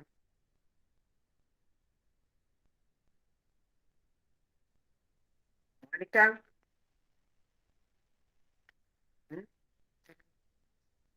Tá, enquanto a Mônica não fala, aí eu vou passar a voz, a fala para a Marcele, mas elas lembraram o ponto. Vamos cantar o. Ah, Mônica veio. Deixa aí. Pode falar, Mônica. Não, eu só ia fazer um comentário aí, porque a senhora falou que, né, para apreciar essa questão aí do cangaço, é preciso contextualizar e tal.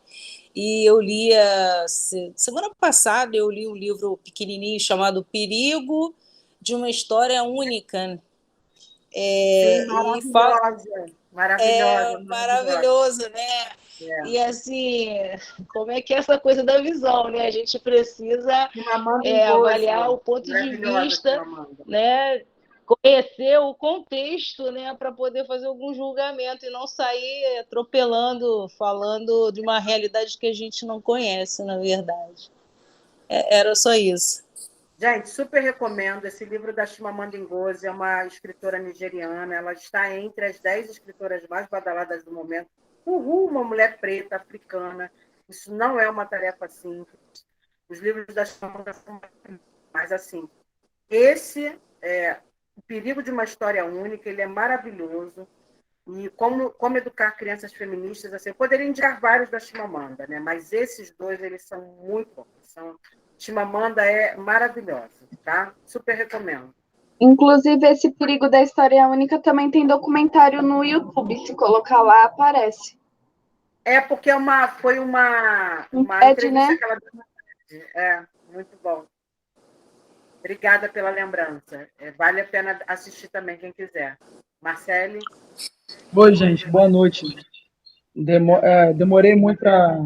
Tá, porque senão vai dar cacofonia aqui. Demorei muito para me pronunciar. Deixa eu ligar aqui o vídeo, pra vocês me verem um pouquinho. Tudo bem? Benção, mãe.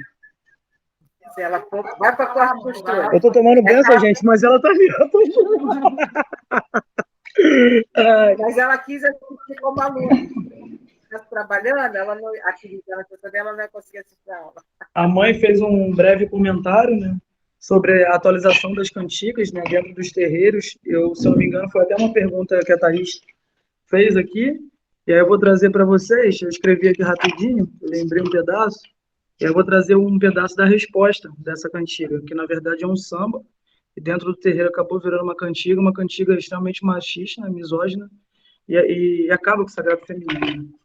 Então eu vou cantar aqui um pedacinho da resposta, que foi uma mulher que escreveu, obviamente, né, e ficou muito bom, e acho que a gente devia cantar mais. É assim, ó. Sou fingida, porque um homem arruinou a minha vida.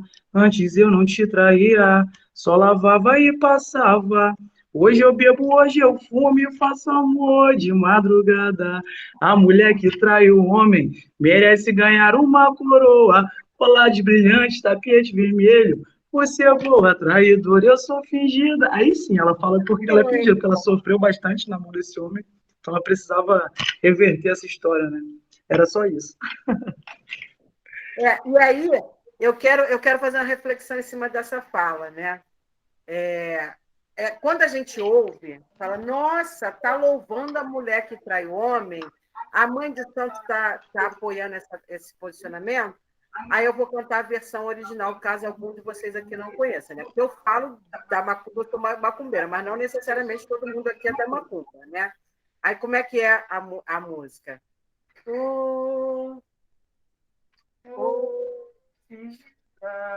Essa é a versão antiga, né? A versão antiga. Gente, canta aqui perto do microfone. Canta vocês mesmos, gente. É informal.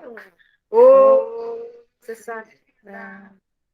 Eu não lembro agora. Você que arruinou a sua vida, ô fingida. Ô, fingida. Foi você que arruinou a sua vida. A mulher que trai o homem merece morar na Polônia. Não sei se Ô, tem um fingida. pedaço da Polônia. Você que arruinou a sua vida, ô fingida. Ô, fingida. Você que arruinou a sua vida.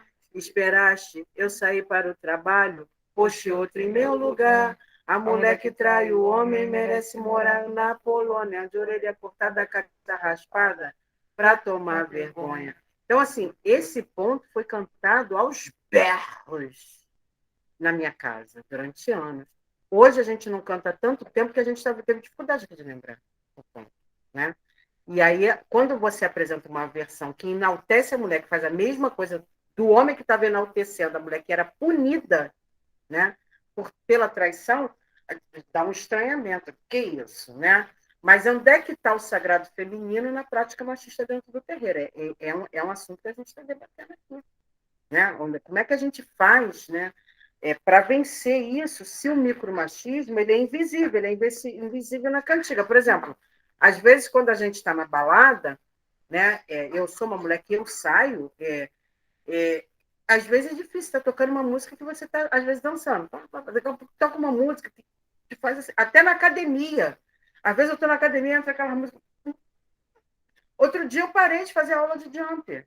Porque foi assim, 3 dias depois que tinha tido aquele caso do DJ, que tinha espancado a mulher, todo mundo pediu, todo mundo pediu para não reproduzir as músicas dele e tal, não sei o quê. O que aconteceu? Eu estou no meio do jump, vem DJ fulano, né? Não vou falar aqui, eu não sei se eu posso ser processado. Gente, acabou com o meu jump.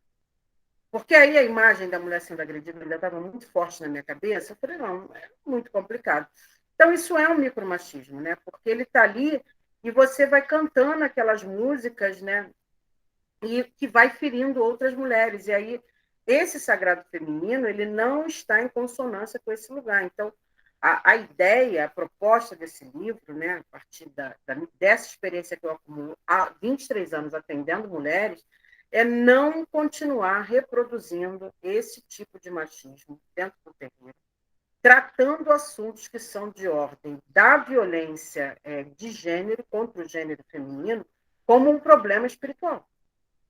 Traz consequências espirituais? Traz, óbvio, mas não dá para ser avaliado dessa forma, porque aí o médium ele vai ficar desqualificado na sua atuação, né?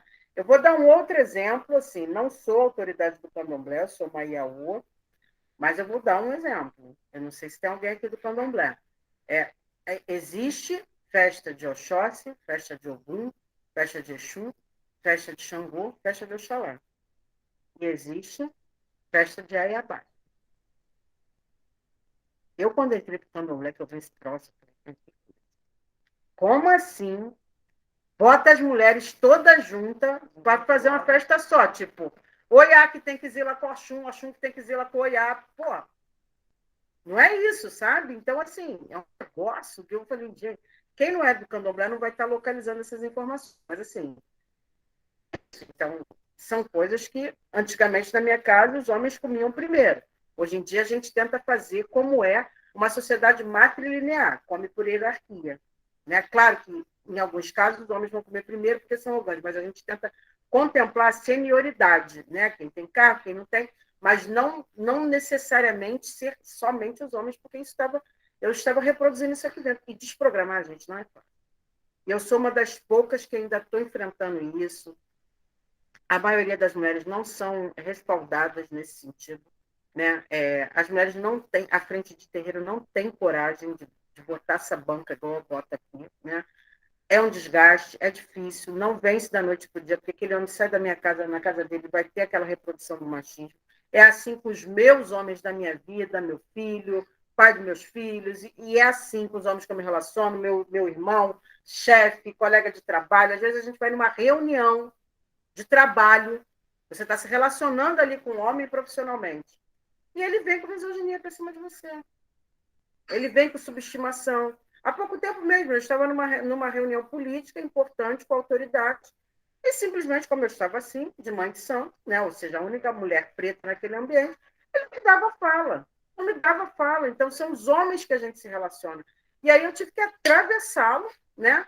Com uma fala que era uma fala que ele precisava me respeitar. Então, esses homens com os quais a gente se relaciona, quando é o caso, por exemplo, de um chefe, eu atendo muito caso aqui de mulheres que são violentadas psicologicamente por chefe, né? Então, são os homens com os quais a gente se relaciona.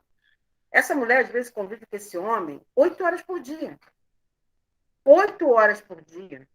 E, às vezes, ela convive mais, porque ela leva trabalho para casa, ou seja, ela está sobre a apêndice desse cara. A mulher adoece.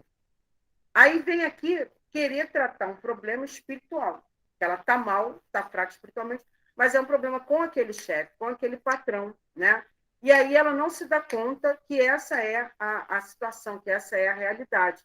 Até ela ser levada a uma compreensão de que, na verdade, aquele ambiente profissional está tóxico e que não significa que ela tem que pedir demissão imediatamente. Por que adianta pedir demissão e não ter como comer? Mas vai se preparar psicologicamente, energeticamente, para poder vencer aquele tipo de conduta, né? E o que é mais importante? Fernanda e Célia levantaram a mão, pode falar? Mãe, a senhora falou sobre como desprogramar. E é muito complicado a gente despertar para o feminismo e a gente saber como é que a gente vai agir com as outras pessoas a partir desse despertar. De uma forma que não seja grosseira também, de uma forma que não seja agressiva, porque senão se troca agressão por agressão. E é muito complicado. Essa semana aqui em casa mesmo, minha sobrinha estava com uma luva de boxe e ela falou assim, olha, minha linda, é rosa, é de menina. Aí eu falei para ela, não, não tem isso. Poderia ser azul, poderia ser verde. Qualquer cor é cor de menina e de menino. Aí minha mãe estava ouvindo e falou, leve em você, vai começar. Então, assim, quer dizer, minha mãe como mulher, uma mulher que já foi agredida, eu tinha 13 anos, eu presenciei minha mãe tomando um murro na boca de um rapaz. E, quer dizer, minha mãe como mulher, ela olha, eu ensinando minha sobrinha o que deveria ser.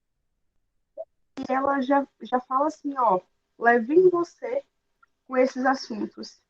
Quer dizer, então, assim, é complicado você trazer para dentro da sua casa, é complicado você trazer. A gente precisa aprender a se posicionar e se posicionar independente de ser complicado ou não. Mas, assim, você chegar nesse assunto é uma coisa muito difícil.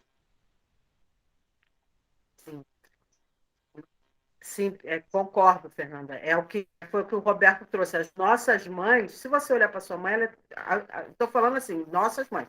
Ela, com certeza, as nossas mulheres da nossa vida, quem são? Mães, irmãs, tias, chefe de trabalho, irmã de santo, elas são machistas. Às vezes você tem que lidar com irmã de santo extremamente machista. E aí você fala, cara, mas não é isso, a gente está desconstruído, a gente está louvando o sagrado feminino e está enaltecendo uma prática comportamental que adoece uma mulher. Então, o sagrado feminino não está sendo louvado. Então, lidar com isso com as mulheres das nossas vidas, com os homens das nossas vidas. Né?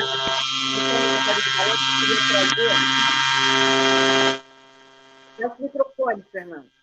Obrigada. Acho que é o teu. Pronto, melhorou. Marcelo vai falar, não? Ah, tá. Então... Já estava antes. Ah, já estava antes, desculpa, tá.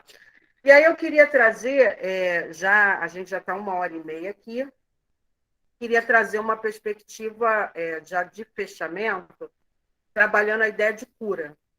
Né? A cura no seguinte sentido, né? A maioria de vocês tem alguma afinidade com a prática religiosa ancestral, né? Eu imagino que sim, por serem meus seguidores, né? Uma vez que eu sou uma mulher publicamente posicionada nesse lugar de matriarca. Aí eu queria falar da cura, machismo, sagrado feminino e cura. Ou seja, essa prática adoece as mulheres. Essa prática roubou a saúde emocional das nossas mães. Muitos de nós mães doentes porque foram adoecidas pelo machismo. A nossa mãe foi adoecida pelo machismo. Aí nós tivemos uma mãe nervosa, estressada, infeliz, amargurada, grosseira, violenta, alcoolizada, drogatizada, depressiva, doente. Aí, quando você vai buscar o fundamento, teve um homem agredindo essa mulher, psicologicamente, fisicamente. Às vezes, aquela mulher sofria para o marido, a gente nem sabe. Está entendendo? Você nem sabe que aquela mulher sofria. Aquela mulher é sua mãe, tá? As mulheres das nossas vidas, né? Aquela mulher é sua mãe. Alguns de nós nem sabemos que somos filhos de um estupro. E aí eu quero trazer um exemplo. Tem uma pessoa que há pouco tempo eu falando sobre isso, e ela me dizendo da dificuldade que ela tem de se relacionar com o primeiro filho dela. É uma mulher que tem 3 filhos, e o filho mais velho não fala com ela, não gosta dela, e foi morar com o pai, porque o pai falou várias coisas ruins da mãe, e ele não se relaciona com a mãe. E aí, e tal, que ela nunca tinha ouvido falar disso na vida dela, ou seja, ela não localizava essa informação, ela não sabia o que era isso, estupro marital. E aí, estupro marital, como a gente explica aqui, é o homem que obriga a mulher a fazer sexo sem ter vontade dentro de um casamento. Ou seja, mesmo casada, você pode se recusar ao sexo. Mesmo, né? E aí, o que acontece? Quando eu falei, expliquei estupro marital, ela falou, esse meu filho que não fala comigo, ele foi feito nisso aí que você falou, no estupro marital. Eu não queria mais a relação, e o pai dele me forçou a fazer sexo até eu engravidar. E aí eu fui engravidada disso. Eu falei, não, o seu filho que não gosta de você, que foi criado dizendo que você abandonou ele, sabe que ele foi vítima de um estupro do pai dele? Não sabe. Mas a versão do pai está sendo contemplada, e ela não tem saúde emocional para desconstruir a fala do pai. Então, ela é uma mulher sofrendo.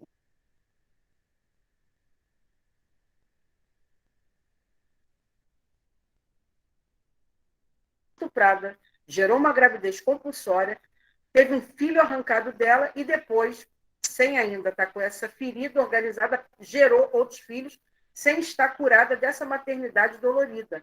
Então, é uma mulher extremamente nervosa com os outros filhos. Então, quantos de nós aqui somos vítimas de mães, vítimas de homens que adoeceram as nossas mães?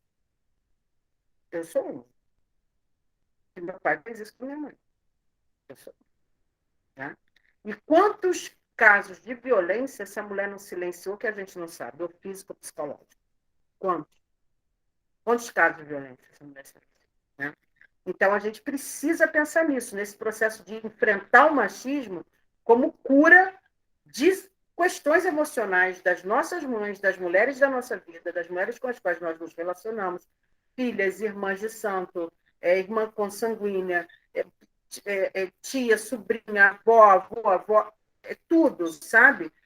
Quem são as mulheres da nossa vida e como é a saúde emocional dessa mulher?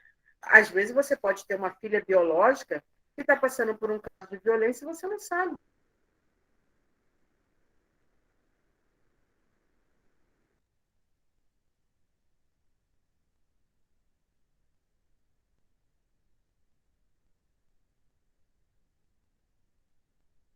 Para perceber essa dor dessa mulher, né, dessa menina. Enfrentar o machismo nesse papel de cura para que novas mulheres não sejam adoecidas e que essas novas mulheres podem ser nossas filhas, nossas netas, nossas sobrinhas, nossas enteadas. E o outro lugar é na prática mediúnica. Quer dizer, até que ponto está valendo a pena eu dizer que estou cultuando o sagrado feminino e eu estou colaborando para uma prática tóxica, misógina, com os homens com os quais eu me relaciono. Irmão, pai, marido, namorado, namorando, pai de santo. Né? Que às vezes são homens que a gente ama, no lugar de uma figura sacerdotal, mas que são extremamente machistas. Não tem dororidade quando a gente está passando por um problema. Eu já passei por isso. Eu já passei por isso de forma direta ou indireta. E, às vezes, nós temos mães de santo também, mães de orixá que são misóginas. A gente acabou de concordar aqui, não todos, mas alguns, como eu, que nossas mães são machistas, né? Junto comigo, teve 2 falas aqui que concordaram dessa forma. Não senso demais. E cadê as mães de santo misóginas? Tem um monte. Tem um monte de mãe de santo machista. Então, como desconstruir isso? Não é fácil nem é rápido. Então, não adianta a gente ser médium e não ter entendimento desse assunto e depois estar numa linha de trabalho de atendimento, de consulta, parar uma mulher na tua frente ou uma criança que foi violentada sexualmente e você não ter sensibilidade para entender que aquilo ali não é um caso de um problema espiritual. Simplesmente. Mas não é o primeiro problema a ser enfrentado. É um caso de violência e você tem que saber qual abordagem você faz. Até porque, às vezes aquela pessoa está em situação de vulnerabilidade social. De vulnerabilidade, ela não tem como sair de casa. Às vezes ela não tem para onde ir. Às vezes ela está ameaçada de morte. Então, também não é aquele grito radical das feministas. Larga! Tá, larga e vai sustentar onde? Né? Hoje mesmo eu explicava para uma pessoa que veio me relatar um caso de uma filha que bate na mãe. E aí a pessoa, numa atitude libertadora, falou: a senhora tem que denunciar, se a sua filha te bate, a senhora tem que denunciar, vamos à delegacia. A senhora quer que eu vá com a senhora? Aí eu falei: nossa, que lindo. E depois, quem é que vai cuidar dessa senhora? É você? Você vai se mudar para lá e aí você vai cuidar dela? Não. Falei, então, exatamente por isso muitas mulheres não denunciam violência que sofrem dos homens e pessoas idosas também não. Então, nós, como médiuns, temos que ter uma ética e uma responsabilidade com o que falar, porque às vezes você vai levar essa mulher mais para a morte do que para a vida. Então, muitas vezes, a gente vai oferecer abrigo, amparo, comida para essa mulher, abrigamento dentro do terreiro dessa mulher, ou vai se comprometer com ela, dar comida para ela durante um tempo, para ela poder sair daquele ciclo da violência. Então, estudar o sagrado feminino vai além do sagrado feminino, e vamos plantar a lua, e aí tem um monte de mulher rica aí fazendo... Aí, gente, vou falar, eu sou mãe Flávia. Fazer uma porra de um sagrado feminino é elitizado pra caralho. E foda-se mulher pobre. Foda-se mulher pobre tomando porrada de homem, sabe qual é? Então, eu não dialogo com esse tipo de feminismo. Eu não dialogo. Eu tô na ponta. Eu tô aqui, anda a mulher periférica da palavra estupro marital, que nem localiza o que é violência, que ela não sabe que ela está sofrendo violência psicológica, que ela não localiza que a pressão dela está ferrada, que a glicose dela está ferrada, que a saúde psiquiátrica dela está afetada porque teve um dano ali que algum macho alfa causou e que foi sangrando ela, como está lá em Mulheres que Correm com os Lobos. Né? Esse livro aqui é um compilado de clássicos da literatura feminista. Concordam, outros discordam. Eu sei que com todos eles eu aprendi muita coisa. Mas o que eu quero dizer é o seguinte, às vezes a gente está sangrando ainda de uma ferida de 20 anos atrás, de 30 anos atrás. Né? Uma maternidade não compartilhada, uma maternidade sobrecarregada, traz profundo desequilíbrio energético, mental e espiritual para qualquer mulher. Né? Nenhuma mulher vai ser mãe solteira e vai ser saudável. É mentira isso. A gente vai levar adiante, claro. Mas não é, a gente não está legal. Eu sei porque eu fui mãe solteira há 10 anos, eu sei o que é isso. Né? Então, qual é que é o papel do sagrado feminino? E se ele não dá conta, às vezes, ele estuda, mergulha, tem dinheiro, né? Tem dinheiro, então estuda, resgata práticas tribais, ancestrais, milenares, blá, blá, blá. Tá, mas e o problema daquela mulher que está frequentando ali o terreiro e vem para a consulta e você vê no olhar dela que ela está sendo vítima de violência e você não sabe como lidar com aquilo? E você não tem um mecanismo de ajuda que às vezes é imediato. O que é imediato? Comida e amparo. Como? Né? Então, não ser hipócrita com essa prática do sagrado feminismo se você não está fazendo uma ação de combate e defesa. Né? Quem é que está socorrendo a mana que foi enfrentar o machismo e acabou presa? Quem é que está enfrentando? Né? Hoje mesmo também, eu estou contando 2 casos que eu vi hoje. Um caso que a mulher descobriu uma traição, né, do marido que estava traindo ela dentro de casa, e aí, corrigindo, gente, tá? Da mulher dela, ex-mulher dela, que estava traindo ela dentro de casa com outra mulher, no caso a vizinha, tá? Não era um... E aí ela, quando descobriu, ela quase matou as duas. Aí a mãe de uma veio defender, ela muito enlouquecida, a mãe foi falar, nossa, o ciúme está te deixando cega. Elas não têm nada não, sendo que ela tinha pego as duas em flagrante. Mesmo assim, a mãe de uma veio tentar dizer que não tinha nada. Ela achou aquilo um absurdo, partiu para cima da velhinha. Conclusão, quase matou as três, teve que ser arrancada de lá, foi jurada de morte, o nome dela foi para dentro da cadeia, era comunidade, né? E ela teve que fugir de lá e tal, não sei o quê. É uma mulher dessa que para presa por uma traição de outra mulher e ela não soube como lidar com aquilo. É um desrespeito. Aí você dentro da sua casa.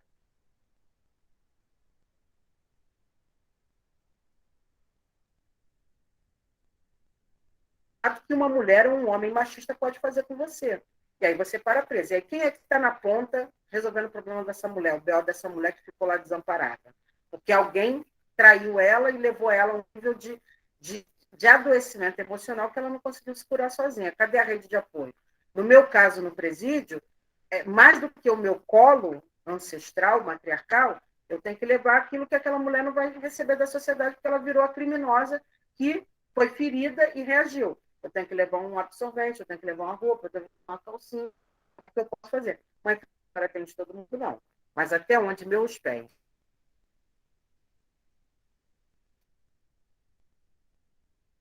Ou pelo menos tento, né, suprir as necessidades imediatas dessa mulher. Necessidades básicas de sobrevivência. Então, não é falar de um sagrado feminino que não garante uma rede de proteção, de alimentação, de amparo, cuidado com essa mulher. É, antes de tudo, entender, né, que essa mulher precisa estar estruturada. Se não está no nível da violência física, já a gente precisa amparar. Se já está no caso da violência física, se você só chegar e falar sai, rompe, também tu não está ajudando nada. Nada, nada, nada, nada. Entendeu? Então, você precisa primeiro chegar e entender qual é a forma de você ajudar, senão você está gerando um contra-cheque para aquela mulher. Eu, mulheres inteira na Cracolândia, ou em situação de rua, por causa disso. A mulher foi romper a violência, teve que sair de casa, não teve rede de apoio, foi para onde? Na Cracolândia, se prostituindo para poder sustentar os filhos. Então, quem venceu? O feminismo se vulnerabilizou e colocou na miséria mais uma família, mais uma mulher sem um pai ali. Então, questionar esse sagrado feminino, questionar esse machismo, entender que a função do médium a mediunidade é curadora. Então, não adianta exercitar uma mediunidade que pactua com hipocrisias. Estudar esse tema, se aprofundar nele, mergulhar. Eu estudo, é óbvio que eu sou uma mulher que tem um pensamento, um posicionamento muito de mulherista africana, mas também sou feminista, então eu não estudo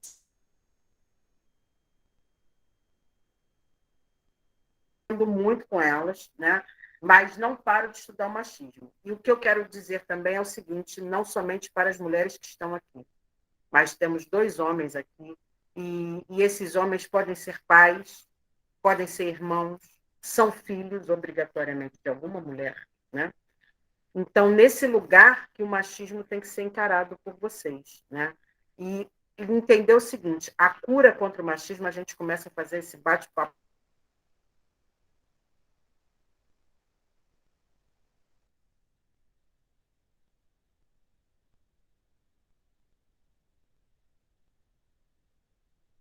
Então, como encontrar mecanismo de fala? Vamos pegar esse livro, vamos estudar.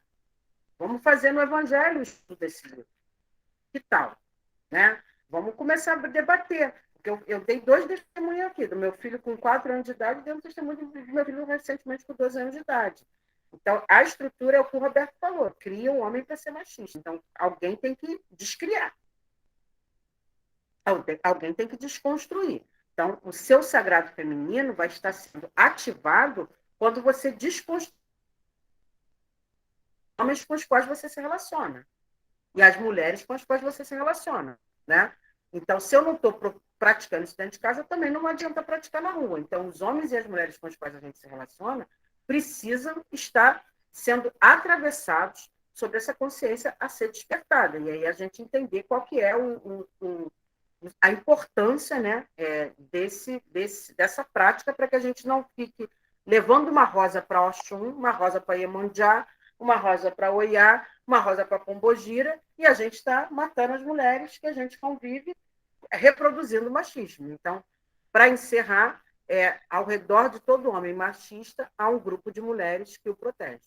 Ao redor de uma mulher machista, há um grupo de mulheres que a protege. Então, vamos ser curada das chagas do machismo, praticando o sagrado feminino, desconstruindo o machismo e a misoginia, né? Gente, eu quero pedir primeiro, dá like, escreve alguma coisa, tipo hashtag. Não dá para dar like, não. Ah, mas vai subir depois, não vai? Quando subir para o YouTube, olha só, quando subir para o YouTube, vocês dá like, comenta, hashtag Sagrado Feminino, abaixo o machismo, por favor, que isso ajuda muito o engajamento. Vai subir para o YouTube depois, realmente aqui está numa salinha fechada mesmo, tá? E aí dizer para vocês, ouvir vocês, uma consideração final para a gente poder encerrar. Vou encerrar, vou dar uma bênção e vou encerrar para se alguém quiser fazer uma consideração final junto comigo. Então, que o ventre ancestral das nossas deusas mães nos tragam luz, nos tragam axé. Que a gente se conecte essa noite com a placenta com a qual nós fomos geradas. Quem gerou tua placenta? A placenta foi o órgão que gerou você, que nutriu você, que te deu vida.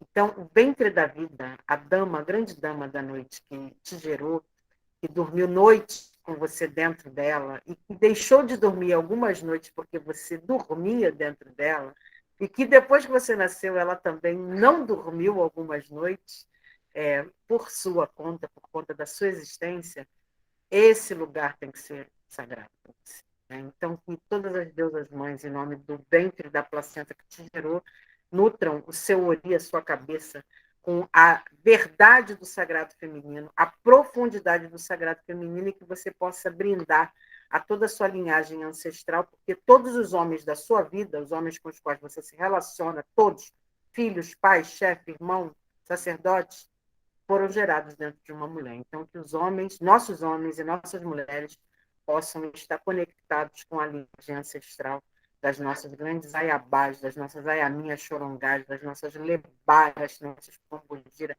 nossas pretas velhas, nossas cangaceiras, caboclas, nossas igrejas, e que vocês sejam tocados pelos deuses das nossas mães ancestrais na noite de hoje. Meu saravá para a terra. Para na gravação para vocês. Axé, mãe, sua bênção. Axé, mãe, sua bênção. Axé, mãe, sua bênção.